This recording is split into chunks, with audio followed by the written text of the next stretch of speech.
श्री स्वामी समर्थ. नमस्कार माझ्या प्रिय भगिनींनो आणि भावांनो, मी तुमच्या सगळ्यांचे मनापासून स्वागत करत आहे. उद्याचा दिवस म्हणजे 21 मे हा काही साधासुद्धा दिवस नाही. उद्या उजळणारी सकाळ तुमच्या आयुष्याला एक अंधपूर्वक कलटणी देणार आहे.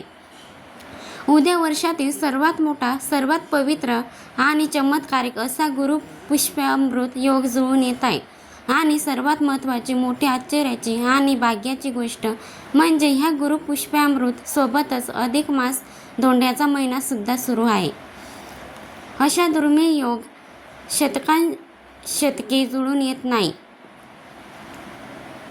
माझ्या लाडक्या भगिनींनो, जर तुमच्या घरात सतत कटकटी होत असतील, तर पतीच्या नोकरी व्यवसायात यश मिळत नसेल, मुलांच्या अभ्यासात लक्ष लागत नसेल किंवा घरात पैसा येतो पण पाण्यासारखा वाहून गेल्यासारखा निघून जात असेल, तर उद्या संध्याकाळी तुम्हाला फक्त एक छोटासा विधी करायचा आहे. उद्या संध्याकाळी घराच्या उंबरठ्यावर कापूरसोबत ती एक गुप्त वस्तू जाळायची आहे. होय, फक्त ती वस्तू उंबरठ्यावर जाळताच तुमच्या घरातील सर्व नकारात्मक ऊर्जा, अलक्ष्मी आणि गरिबी कायमची घर सोडून पळून जाईल. अगदी तुमचे कट्टर शत्रूही तुमच्यासमोर लोटांगण घालतील आणि तुमच्या पतीची, मुलांची इतकी जोरदार प्रगती होईल की लोक पाहतच राहतील.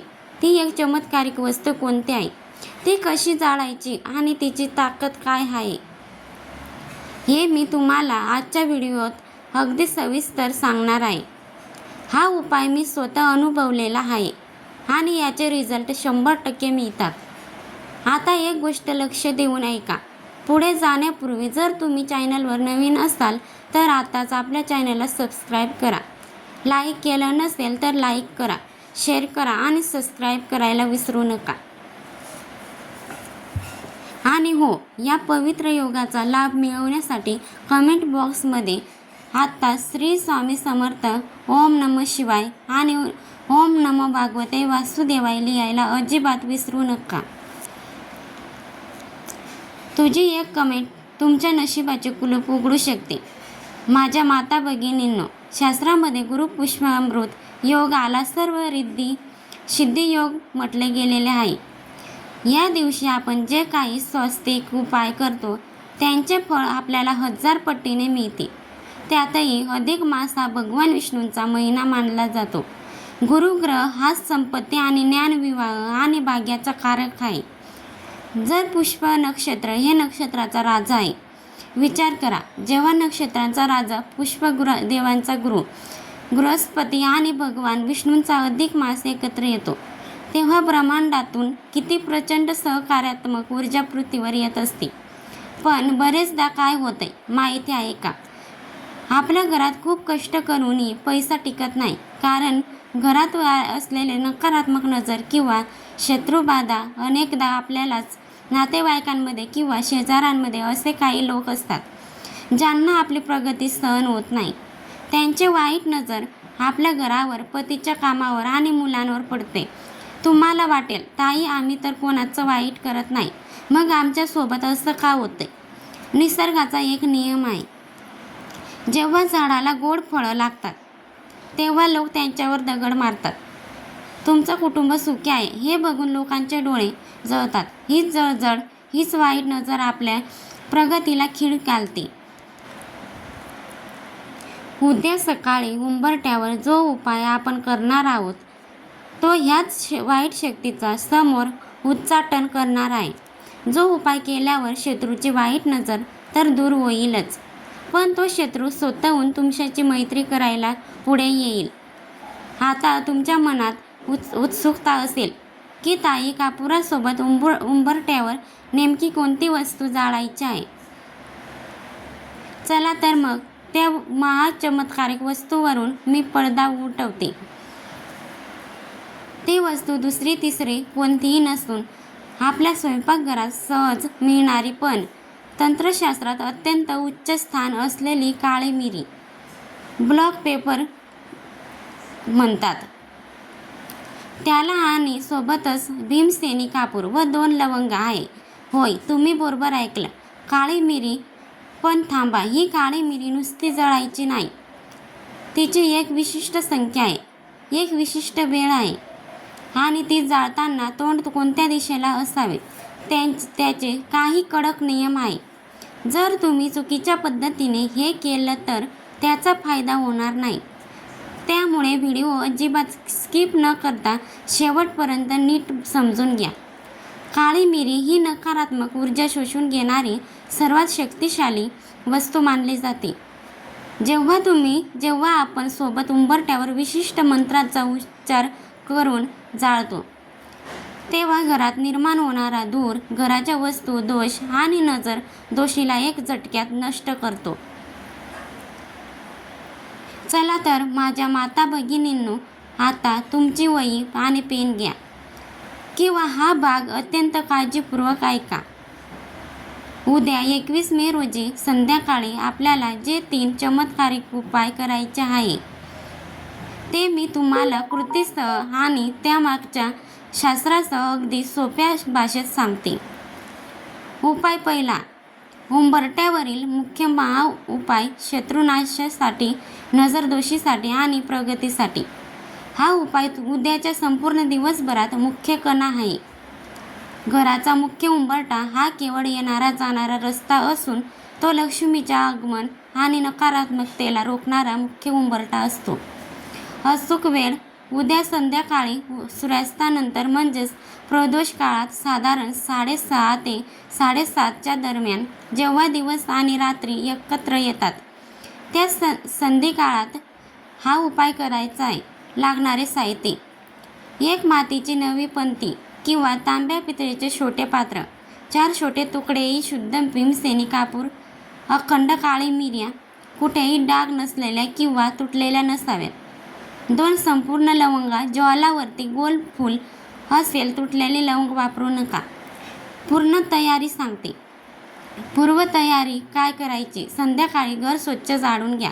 मुख्य दरवाजा उघडा ठेवा. उंबरठा ओल्या कपड्याने पुसून स्वच्छ करा. उंबरठ्याच्या डाव्या आणि उजव्या बाजूला हळद कुंकवाने शान स्वस्तिक काढा किंवा 2 रेषा काढा.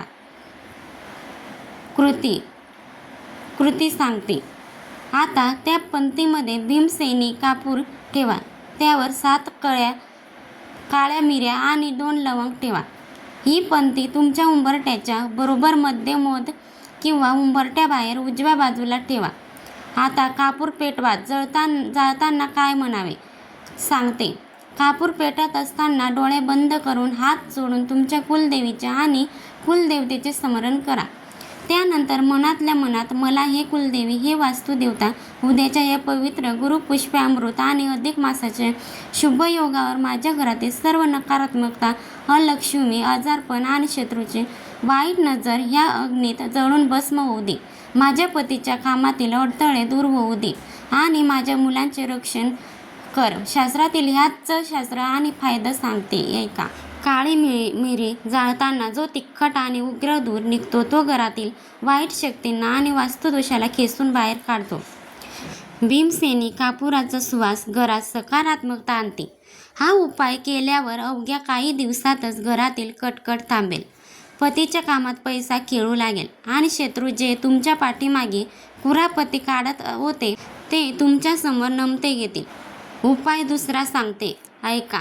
मुलांच्या उज्ज्वल भविष्यासाठी, उत्तम आरोग्यासाठी आणि बुद्धीसाठी अनेक मातांची तक्रार असते. ताई, मुलगा खूप हुशार आहे, पण अभ्यासाला बसला की त्याचे मन लागत नाही. मुले खूप चिडचिड करतात किंवा सतत आजारी पडतात. गुरुग्रह हा बुद्धी आणि ज्ञानाचा कारक आहे. त्यामुळे उद्याचा उपाय मुलांचे नशीब बदलू शकतो. कृती सांगते, ऐका. उद्या रात्री झोपण्यापूर्वी किंवा संध्याकाळीच मुलांना 1 कप कोमट दूध द्या. त्या कोमट दुधात केसरांच्या 2 पाकळ्या आणि अर्धा चमचा शुद्ध मध मिक्स करा. केसर आणि मध हे दोन्ही गुरुग्रहाला बलवान करतात. हे दूध पिताना मुलांचे तोंड पूर्वेकडे असावे. याने मुलांची एकाग्रता आणि स्मरणशक्ती प्रचंड वाढते. कृती: मुलांच्या अभ्यासाच्या खोलीत किंवा ते जिथे पुस्तक ठेवतात तिथे 1 लहान पिवळ्या कागदावर किंवा कापडावर 1 पिवळे फूल, झेंडू किंवा शेवंतीचे ठेवा. आणि चिमूटभर हळद ठेवा. फायदा: ज्योतिषशास्त्रानुसार पिवळा रंग आणि हळद ही थेट बृहस्पती ग्रहाची गुरूची जोडलेली आहे. त्यामुळे मुलांच्या खोलीतील अभ्यासाची ऊर्जा वाढते. त्यांची वाईट स्वप्न पडत असतील आणि परीक्षेत त्यांना अनपेक्षित असलेले जास्त यश मिळते. मुले लहान असतील तर त्यांच्या पाठीवरून आईने स्वतः 7 वेळा हात फिरवून हा उपाय करावा. उपाय तिसरा: पतीच्या व्यवसायात नोकरीत तेज आणण्यासाठी आणि अखंड लक्ष्मी प्राप्तीसाठी हा उपाय घरातील स्त्रियांनी म्हणजेच गृहलक्ष्मीने आपल्या पतीच्या आणि घराच्या आर्थिक सुबकतेसाठी करायला हवा. अधिक मास हा भगवान विष्णूचा महिना असल्यामुळे आणि गुरुपुष्पामृत योग असल्याने उद्या धनवृद्धी योग 100 पटीने वाढतात. उद्या दुपारी किंवा संध्याकाळी पूजेच्या वेळी एक स्वच्छ पिवळे सुती कापड घ्या. रुमाला एवढे लहान असले तरी चालेल. ते देव्हाऱ्यासमोर ठेवा. त्यावर एक मोठी हळकुंड, हळदीचा तुकडा, 1 रुपयाचे नाणे आणि 7 अखंड अक्षता ठेवा. पूजाविधी: ह्या सर्व वस्तूवर थोडे गंगाजल शिंपडा. हळद कुंकू वा देवाजवळ तुपाचा दिवा लावून ओम नमो भगवते वासुदेवाय नमः, श्री स्वामी समर्थ या मंत्राचा 108 वेळा जप करा. नसेल तर किमान 11 वेळा जप करा.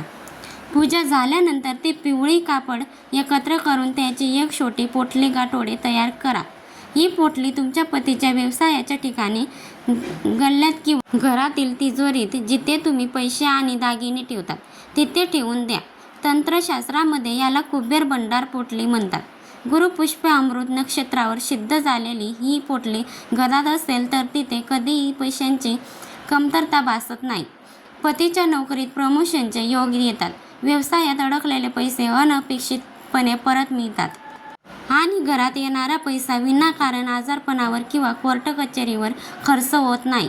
माझ्या प्रिय माता भगिनींनो, आपण उपाय तर समजून घेतले, पण एक गोष्ट नेहमी लक्षात ठेवा: कुठलीही पूजा किंवा उपाय तेव्हाच फळ देतात जेव्हा तो योग्य नियमाचे पालन करून केले जातात. आपल्या शास्त्रात यालाच नियमाची साखरा किंवा सूक्ष्म नियम म्हणतात. जर तुम्ही कृपया चूक केली तर त्याचे फळ मिळत नाही. म्हणूनच हे 5 नियम अगदी कान देऊन आणि मनात पक्के करून ठेवा. मनाची शुद्धता आणि सकारात्मक संकल्प. पहिला नियम हा सर्वात पहिला आणि महत्त्वाचा नियम आहे. जेव्हा तुम्ही संध्याकाळी उंबरठ्यावर तो कापूर आणि काळी मिरी जाळत असाल तेव्हा तुमच्या मनात कोणाबद्दलही राग, आकस, हेवा दावा किंवा दोष असावा. त्या शेजाऱ्यांचं वाईट व्हावं किंवा माझ्या शत्रूचा सर्वनाश व्हावा अशा नकारात्मक भावनेने हा उपाय करू नका. निसर्गाचा नियम आहे, तुम्ही जेव्हा ब्रह्मांडास सोडाल तेच तुमच्याकडे परत येईल. त्यामुळे अत्यंत शांत आणि शुद्ध मनाने केवळ माझ्या घराचं कल्याण व्हावं, माझ्या पतीची आणि मुलांची जोरदार प्रगती व्हावी याचा पवित्र आणि सकारात्मक संकल्पने हा उपाय करा. तुमच्या मनातील सात्विकताच या उपायाला 100 पटीने शक्तिशाली बनवेल. उपाय दुसरा सांगते, ऐका. घरातील वातावरण आणि संपूर्ण शांतता. जेव्हा तुम्ही उंबरठ्यावरील हा उपाय करायला घ्याल तेव्हा घरातील वातावरण अत्यंत भक्तिमय आणि शांत असावे. उपाय करण्यापूर्वी घरातील टीव्ही, मोबाईलचा आवाज पूर्णपणे बंद करा. घरात कोणतेही आरडाओरडा किंवा भांडण नसावे. कापूर जाळत असताना त्यांना घरात एक अलौकिक शांतता असावी. कारण शांत आणि प्रसन्न वातावरणातच देवी लक्ष्मी आणि वास्तुदेवता आकर्षित होतात. शक्य असल्यास उपाय करण्यापूर्वी घरात देवापाशी तुपाचा दिवा लावा आणि उदबत्ती, अगरबत्तीचा सुवास दरवळू द्या. अचूक दिशेने उभे राहण्याची पद्धत बऱ्याच भगिनी विचारतात, ताई, उंबरठ्यावर उपाय करताना आमचे तोंड कोणत्या दिशेला असावे? तर नीट समजून घ्या. जेव्हा तुम्ही घराच्या उंबरठ्यापाशी पंती ठेवून कापूर पेटवाल तेव्हा तुमची पाठ घराच्या आत आणि तोंड घराच्या बाहेरच्या बाजूला असावे. म्हणजेच तुम्ही उंबरठ्यावरून बाहेर पाहत आहेत असे असले पाहिजे. यातही तुमची दिशा ही पूर्व किंवा उत्तर असावी. जर तुमच्या मुख्य दरवाजाची दिशा वेगळी असेल तर पंती पेटवताना तुमचे तोंड ईशान्य दिशेकडे केलेले असावे. शास्त्रानुसार पूर्व आणि उत्तर या देवांच्या आणि कुबेराच्या दिशा मानल्या जातात. तिथूनच घरामध्ये ऊर्जेचे प्रवाह येतो. चौथा नियम, मासिक धर्म आणि सूतक नियम. हा प्रश्न माझ्या बऱ्याच भगिनींच्या मनात नक्कीच आला असेल. तर नीट ऐका. जर उद्या 21 मे रोजी तुमच्या घरामध्ये कोणत्याही स्त्रीला मासिक धर्म असेल तर त्यांनी हा विधी स्वतःच्या हाताने करू नये. तसेच जर घरात सुतक असेल तर हा उपाय पूर्णपणे टाळावा. पण समजा घरातील मुख्य स्त्रीला मासिक धर्म असेल तर उपाय बंद ठेवण्याची गरज नाही. तुमच्याऐवजी तुमचे पती, तुमचे मुलगे किंवा घरातील दुसरी कोणतीही व्यक्ती हा उंबरठ्यावरील विधी करू शकतात. गुरुपुष्पामृताचा हा तुम्ही वेळ वाया घालवू नका. फक्त शुद्धतेचे नियम पाळा. श्री स्वामी समर्थ. जय जय स्वामी समर्थ. धन्यवाद.